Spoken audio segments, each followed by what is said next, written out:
Left view means, stand to the left of the tree and look right. In every row you see exactly one node, the first one. That's what we need to print. First line. If root is null, the tree is empty. Just return. Nothing to print. We create a queue and put the root node 1 inside it.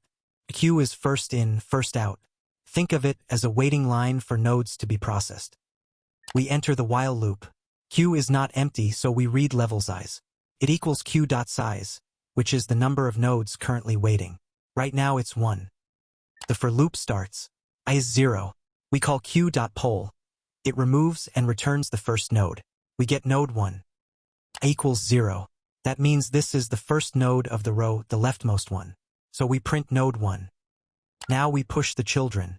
Left child 2 goes in first, then right child 3. Left always before right. Queue is now 2, 3. For loop ends. Back to while. Queue is not empty.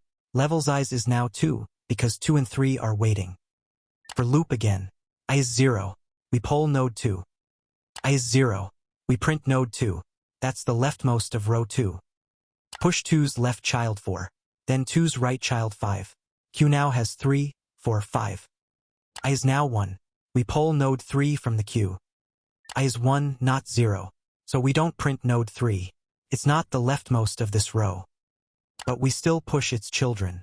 6 goes in, then 7. Queue now has 4, 5, 6, 7. Row 2 is done. Back to while. Level size is 4. Nodes 4, 5, 6, 7 are all waiting. I is 0. We poll node 4 and print it.